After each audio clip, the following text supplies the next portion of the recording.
Thanks to everybody that's attending live. If you're watching this on replay, we have some really great information for you today. If you don't know Sharif, he's with Empower, and that is an EMR that we love because it's focused on the private practice owner. I don't know if Sharif would describe it that way, but based on his presentations and the software, I mean, it's a software that to us is designed to try to help out the private practice owner, not just the SOAP note. I kind of think of like, yeah, an EMR is a SOAP note. That's like the ante. Like, if you got to be able to do a SOAP note, what are the other things that you can offer to help out private practice owners? For large hospital systems that have, different goals than private practice owners, then sometimes you don't need all those bells and whistles. But I love software that's designed specifically for me. So he's going to talk about that. And then when Sharif is done, Lee is going to teach you how to build your dream clinic with other people's money, which is, I've briefly talked to Lee. This might seem crazy, but I've not seen his new clinic. And he just keeps sending these videos and pictures through the construction. I'm like, man, how the hell do you do that? And then we're just so busy we haven't gotten a call. So I'm a very engaged and willing attendant to that one. I don't know what's going on. I don't know how the hell he did it, and I can't wait to see how he did it. So, Sharif, you can take it away, man. Yeah. Well, thank you. Well, thanks for inviting me, first of all. I'm equally excited for Lee's presentation. So always good to use other people's money. But let me pull up my share screen here and get into my presentation. And I have about 15 minutes. So I'm going to use that as, close to, and then Travis, I'll defer to you for when questions make sense, or however the thing goes here. So let me just share this. Hopefully this is working for everybody and you can see it. So I kind of have been toying around with the title of this, but I came up with this one this morning, and I kind of want to stick with it. And it's using your EMR to smash your goals in 2024. So this is a topic I love talking about. As Travis mentioned, there's some sort of antiquated thoughts about what EMR was, 10 years ago, and it was really a simplistic documentation, basically an organized Microsoft Word, right? Yeah, you write your note, and then it sort of kept the filing cabinet of it. And things, my gosh, have changed so much, and actually exponentially so since sort of the COVID time. So there's a lot of great ways to use your EMR. Before I get into that too far, a little bit of an agenda for my quick thing here. So I'm going to intro you to Empower. Obviously, not here to talk directly about the product today, but just to give you a little sense of what we do and why we do it. Tell you a little bit about myself, and hopefully, if I'm successful, convince you as to maybe why I'm worth listening to, and maybe why you'll consider joining in September in Phoenix, which we're excited for. And I'll be there to talk more on this topic with a little bit more time, and then talk about why this matters. And then I kind of want to give you a sneak peek on two of the things we're hearing the most about right now in terms of how EMR fits into goals, and how different clients are using our product to sort of make that a reality for them. So again, we hope to see everybody in Arizona, where maybe it won't be 142 degrees by come September, but nobody really knows out there. So yeah, so if you aren't familiar with Empower, Empower is a purpose-built outpatient private practice PT-EMR. Been around for just about 20 years now, unbelievably. Had our first note written in 2006, and have been sort of plugging away. There's a lot of EMRs out there now for PT. That wasn't always the case. We were one of the first ones out there, and some of our friends who joined us in that cohort, our competitors, are having some tough times these days trying to continue to innovate and so forth. But we really take a tremendous amount of pride in our product, our innovation, our service, our pricing, our stability, and really keeping true to the original mission, which, as I think actually Travis put it well, which was to serve the private practice PT owner. And that, again, has itself evolved as to what serving them means. And really proud to kind of be out there offering this thing. So talk more about that. And if you're in the market for an EMR, happy to catch up with you. But again, that wasn't the main focus for today. So a little bit about myself. I am the founder, been here since day zero, or day -1, if you will, since preconception, just thinking about it. I'm a tech and finance guy, but I jokingly say maybe someday I'll get an honorary degree in PT, because I've spent so much time talking to PTs and talking to owners. I've worked with literally thousands of practices across the country, from super successful, everything's great, to we're in the trash can, we really need help, and have kind of put on different hats over the years trying to help people. I do enjoy it quite a bit. And my main personal thing, it's like the pet peeve is, like, I'm a systems and process guy. So if things can be done consistently, and done the same way consistently, you'll get consistent results. And that's a mantra that we try and drive into the EMR too, as you're trying to work with your team and your staff and your billers and all the pieces that make your practice go. How do you put them together into workflows that actually deliver for you, deliver for the patients, and ultimately, make it do what it's supposed to do, which is typically things like more profit, better life cycle experience for you and for your team, and of course, a good patient experience, and then all the good things that come from those pieces. So that's a little bit about me. So I love this quote. I shared this. I've shared this one before, but the best way to predict the future is to create it. So in talking to a lot of practices, there are definitely some that are often there's challenges, right? Trying to catch up or trying to get in, and then there's those that are trying to really push and be successful. And what we've remarked, and you probably can attest to this directly yourselves, is that to be successful today, as say compared to 5 or 10 years, takes more. You have to have more sources of patients, better sources of patients. You have to have better systems, better processes. Patients' expectations have also gone through the roof, right? They want the Amazon experience from the practice. They want to do things themselves. They want to be able to access data themselves. And your team members' expectations of you have also grown. They want to be provided with the latest tools. And so the best thing to do is to just always be on the forefront of things, trying things. I'm a very incrementalist as well. I don't think you have to do everything all at once, but you want to, consistently make improvements to your practice, and technology is certainly part of that. So EMR is right there. We have lots of features. Some, have 90% adoption, right? And some have 100% adoption where everybody writes notes in our system. We have very new features like AI and things like that, right? Which are going to have an adoption curve. And so people are finding out kind of where they live and are on that. So I love this quote, and hoping to share with you now a couple of strategies. I forgot one slide. So, can EMR be a profit center? Yes. Can you smash your goals using your EMR as a key part of that strategy? Absolutely. Again, I think if we look at a broad base of clients, and this is something that's interesting, I have that perspective because I do talk to so many practices. Travis and Lee offer you events like this where you can come and hear from somebody as talented and as awesome as Lee to learn what he did. And so, what we're seeing out there is, again, the practices that are being most successful are expanding the most, if that's their goal, or keeping stable if they're where they want to be, are those that are thinking about their EMR as actually a valuable tool and not just, frankly, an annoyance or a cost, and trying to push the limits of what the technology can do, and then looking to us to continue to innovate. So, all right, I forgot that slide, but with that, let me talk about 2 areas of real consideration for you as a sneak peek preview of what we're going to kind of talk about in Arizona. So I think out there in the space, hiring is just it's just up there. I see a lot of Facebook stuff about it. You go to these conferences, you hear about it, you get to the water cooler talk, if you will, and what do you hear about? Oh, my front desk person just left and I'm in a lurch. Or my PT, I had 3 PTs, I'm down to 2, and I just cannot find anybody to bring on. Or, the sort of dreaded, I have 3 people, but actually one of them is producing like half an FTE's worth of stuff. So they're dead weight, or they're maybe not carrying, but I don't want to fire them because if I let them go, I may not be able to fill the position. So if any of this resonates with you, this is the conversation out there. So you might be saying to yourself, boy, we really took a turn into HR here. What does EMR have to do with that? So it actually has a lot to do with it, in the sense that, first of all, if you're talking about retention, probably the number one thing you're talking about is burnout these days. And one of the best ways not to burn people out is to let them complete their tasks efficiently. So for therapists, AI Scribe is probably the number one feature right now that we're seeing out there. People are looking towards that. So if you're not familiar with an AI Scribe, it's basically voice to text on AI steroids is how I best describe it. So it's not Siri. That stuff's been around forever. You talk and then it gets like 40% of what you say correct. That's what Siri is. We all do this in the car, and then we jokingly say stupid autocorrect. So, AI Scribe is meant to be fluid. You're not telling it what you want to write. You're just talking to it like it was a person.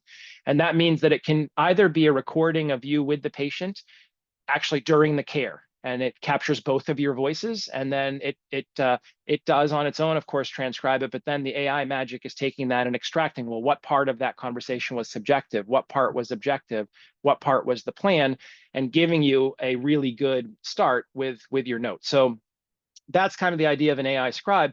The second implementation of it is, instead of recording with the patient, which some people aren't comfortable with, or some people don't have the right physical clinic set up that it works well for that, they'll just do a brain dump at the end of the call. So at the end of the patient visit, rather. So imagine like I see Lee as a patient, we do an eval for 45 minutes. The patient leaves, I jump in a room for 3 minutes and I just say, I saw Travis today. Travis is complaining of XYZ. He's feeling this. He told me this. We did a few things. I assessed this, and I'm just free flowing brain dump, basically 5-minute recording, 3-minute recording. And if that can get 80% of your note written for you, that is a tremendous win. And so I think that's one example of reducing burnout. Documentation has long been considered a source of burnout. Customization is another long-standing feature, for example, of our EMR, which is you can change the notes so you can make them what you want, and that makes people feel more comfortable. Now, if we shift our gear and we talk about the front desk, what are they kind of overwhelmed with? It's usually patient stuff, right? The phone's ringing off the hook. In many practices, they're also wearing the hat of the biller. So now they're like trying to get you paid, but they're also trying to answer the phone, check patients in and out. So our EMR, for example, features a full patient portal with things like virtual check-in, self-scheduling, self-registration. So maybe one strategy is we take just 20% of their tasks and we offload them to the patient themselves. Guess what? No hiring and no salaries. The patient's there. They're dying to take on the work, believe it or not, because they're willing to do it in exchange for the convenience of 24/7 access to your practice. I can't tell you the number of websites I go to for PT practices where there's a request an appointment button at the top. Great. And then you click on it, it's a contact form. And they're asked to put in their name and then somebody will call you. So now they're doing work, you're getting an email, you've got to then enter them into your EMR probably, and then you've got to call them. And then, so what have we done? As opposed to an actual dynamic request an appointment that leads to an actual online booking system where they can actually book online. So I think when it comes to staffing costs, there's the retention, as we talked about, there's the attracting new. So I know a lot of webinars out there focus on how to write good job ads to attract people, but if you're not advertising some of the technology you'll be willing to offer the employee to help them do their position, I think you're missing an opportunity for a soft benefit, right?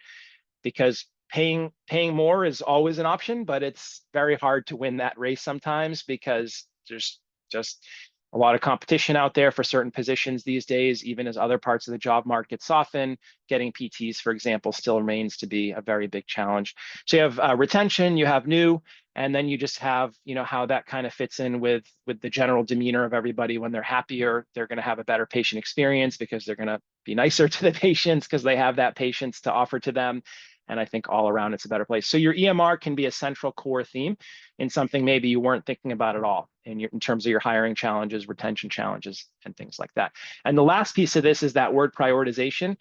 Even if you are perfectly right-sized staffed and everybody's happy, if you can offload some low-value tasks, you may be able to give somebody more time to do something that makes you more money. So whether that's getting more new patients, or following up on things that you've long put on the back burner, or giving them projects and saying, hey, this has been an initiative we wanted to take on for a while. We just haven't had the bandwidth. Now that we've got 50% of our patients registering themselves and your workload's gone down, maybe you can take this on. So there's just a lot of ways to think about how to A, implement, and then B, hopefully take advantage of the fruits of that. So that's sneak peek number one. Number two is marketing. So if I'm not hearing about retention and employees and things like that from practices, I'm very often hearing about marketing.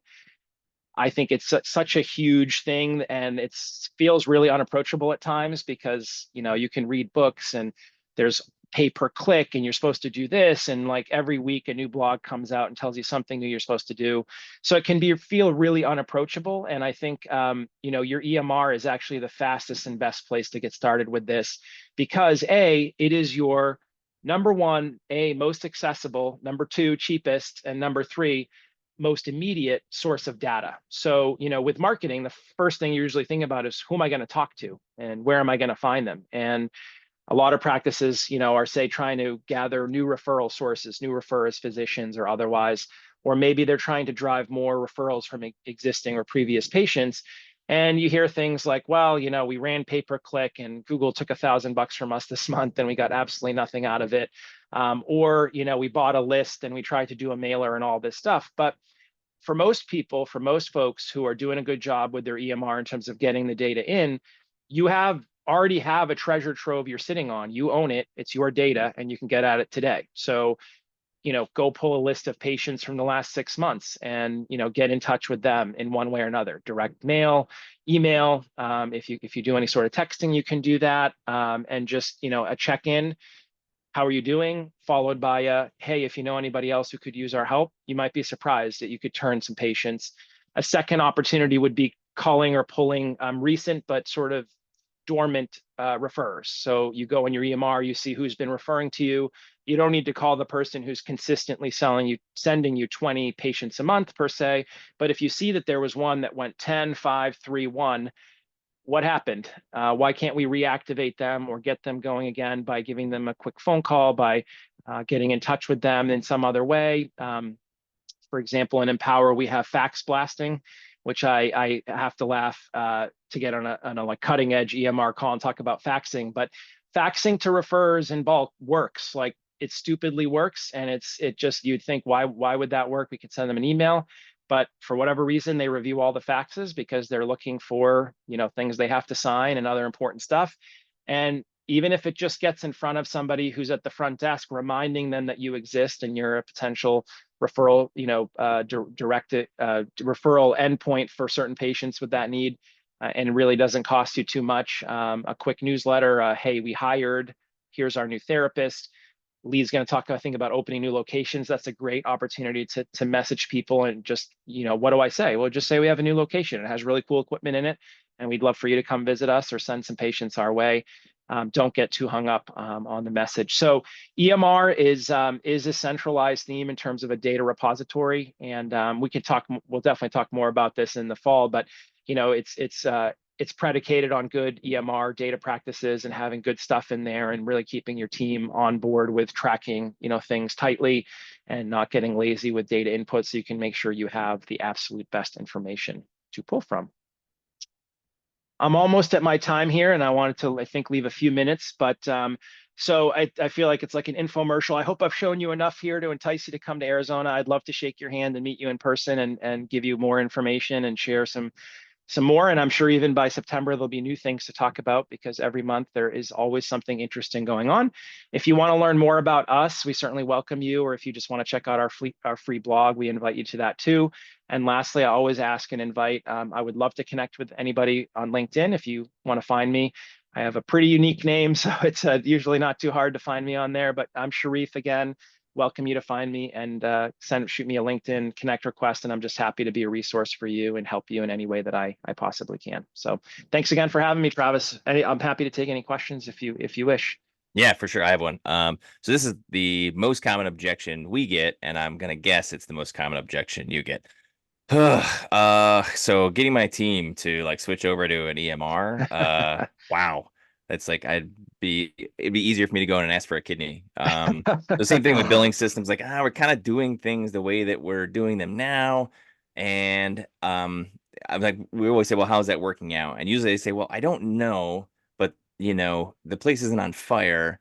I would love what you're saying. It's incredible, but I'm really nervous about switching my team's EMR over. So what are the bullet points of like, hey, Yeah, yeah, yeah, go. yeah. Well, bullet points. Number one, it's worth it. If you're in a system that isn't delivering for you, anybody who gets on and saying, yeah, there's like no cost and never any heartburn with switching EMRs is a liar. But it's worth it. It just, if your system isn't delivering for you, if you've endured year after year 8 to 10% price increases, if you're still basically just using it to write notes and schedule appointments, there's a whole world you're missing out there. And so I can't say it enough. It's worth it. It's a long-term investment. So don't think about amortizing like a switch over a month. You want to think about it as, you have a lifetime of a system, the value it's going to deliver to you over that lifetime. Number two is it's gotten much easier to switch systems. For many practices, they adopted EMR sometime between 2010 and 2013 for the most part, with early adopters a little bit before. So many people are hitting 10 years with their EMR, and it's just time. And so back then we were saying to people, hey, switch from paper, and here's how you can do that. And that was one thing. Now we're talking about switching, but for example, we do things like we have a very thorough onboarding process. We can import data from other systems, like the things that you're thinking about, the data entry, like that are giving you heartburn, that stuff's all gotten easier. And then the third thing is there's a fine balance between letting your team have input and letting your team run the practice. And so you want to make sure that, you absolutely, we encourage during, say, when folks are buying or considering our system, that they invite their team in to look, and we want their feedback. And yeah, of course, like if you have a revolt, you got a problem. But some practices we see, really at the end of the day, that the team kills, I think, good decisions, and the owner says, well, I'm not going to go there. And if it's the right decision for your practice, I think you'll know. And so we always encourage to take that feedback, to consider it, in the context that it's given. So those are your 3 bullet points. It's worth it. It's not as hard as you're thinking it is. And team input, but not team's not making the call. Owner should be making the call at the end of the day. Wow, I think Jeremy's listening to that because we have that same thing. Yeah, my team doesn't want to switch over. I'm like, do they own the place or do you own the place? So you got Yeah, it. It's a balance. You can't be a, it is. you know, Exactly. It's not but black or white, that's for sure. yeah, awesome. All right. I think the Yeah, no key's more. on that. You just gotta like persuade them, like, hey, here's Yeah. how this is gonna make life easier for you. Well, I mean, the documentation stuff. It's like, hey, they've got this Yeah, thing. It's going to write the notes for you. It's like, okay, I'm paying attention now. Yeah, So, yeah. exactly. Totally. Yeah. yeah, I think more explanation on that out in Phoenix, or if you want to connect with Sharif, then Yeah. that would be the main selling point for me. So that's awesome.